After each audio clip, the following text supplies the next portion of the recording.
আমার বন্ধু আলপনা গার্লস স্কুলে পড়ার সময় প্রতিদিন ওর চালতার আচার খাওয়া চাই চাই। আর কি যে মজা করে চেটে পুটে খেত চালতার আচার। চালতার আচার আমারও ভীষণ পছন্দ। তো সে সময় স্কুল গেটে একটা লোক চালতার আচার বিক্রি করতো। তো সাইকেলে করে আসতো, আর সেই সাইকেলের পিছনে একটা বক্স ভর্তি থাকতো চালতার আচার।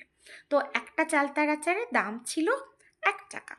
সেই চালতার আচার একটা কাগজের উপর বিছিয়ে দিয়ে একটুখানি বিট লবণের ঝাল ছিটিয়ে দিত।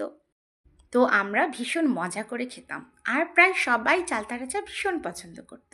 তো আজ আমি ঠিক সেই টেস্টের চালতার আচার বানানোর ট্রাই করছি।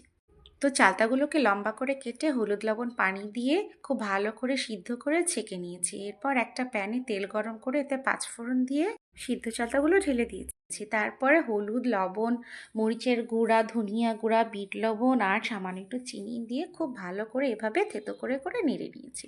তো এভাবে কিছুক্ষণ নাড়াচাড়া করার পরে আচারটা কমপ্লিট হয়ে যাবে। তো আমি একটা বাটিতে নিয়ে এতে একটু বিট লবণ আর মরিচের গুঁড়া ছিটিয়ে নিয়ে মজা করে খাচ্ছি।